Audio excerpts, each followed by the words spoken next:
Chemical যুক্ত মেহেদি চুল দাড়িতে দেওয়া কি? বাজারের কেমিক্যাল যুক্ত হোক আর যেটাই হোক, কলপ যদি হয়, কলপ মানে প্রলেপ, কথাটা বুঝবার চেষ্টা করবেন, আমি মশলাটা খাস করে দিয়ে যাই। প্রলেপ যদি হয়, ৭৬ হাদিস হুজুর বলেছেন লা ইয়াজিদু রিহাল জান্নাহ ইয়াউমাল কিয়ামা।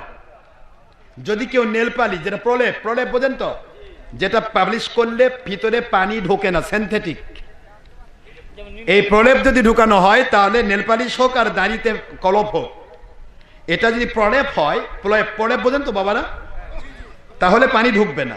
হুজুর বলেছেন সে নাপাক অবস্থায় কবরে যাবে, তার জানাজা সহ কোনো ইবাদতই হবে না। সে কবরে গেল, জানাজা হলো না, কবরে গেল সে সম্পূর্ণ নাপাক অবস্থায়। লা ইয়াজিদু রিহাল জান্নাহ ইয়াউমাল কিয়ামা, সে জান্নাতের সুগন্ধও পাবে না কিয়ামতের দিন। নাউযুবিল্লাহ। এত বড় রিস্ক নেওয়া দরকার আছে না? আল্লাহ পাকায় দিছে, যতদিন কাঁচা থাকার দরকার ছিল আল্লাহ কাঁচা রাখছে। যখন পাকার হুকুম হয়েছে, আমার মালিক হুকুম করেছেন পেকে যা, কারণ এর দোয়া কবুল করা দরকার আছে, না তো মরবে কয়দিন পর। কারণ দাড়ি পাকা মানুষের দোয়া ফেরত দিতে আমার আল্লাহ লজ্জা পান। আপনার দাড়ি পাকিয়ে দেওয়া হচ্ছে আপনার দোয়া কবুল করার জন্য। সুবহানাল্লাহ পড়বেন না জোরে? আপনার দাড়ি পাকিয়ে দেওয়া হচ্ছে, আপনার চুল পাকিয়ে দেওয়া হচ্ছে, উদ্দেশ্য হলো আপনি দোয়া যে করলে আল্লাহ যেন লজ্জা পান, ফেরত যেন দিতে না পারেন, আপনার দোয়াটা কবুল করে দেওয়ার জন্য।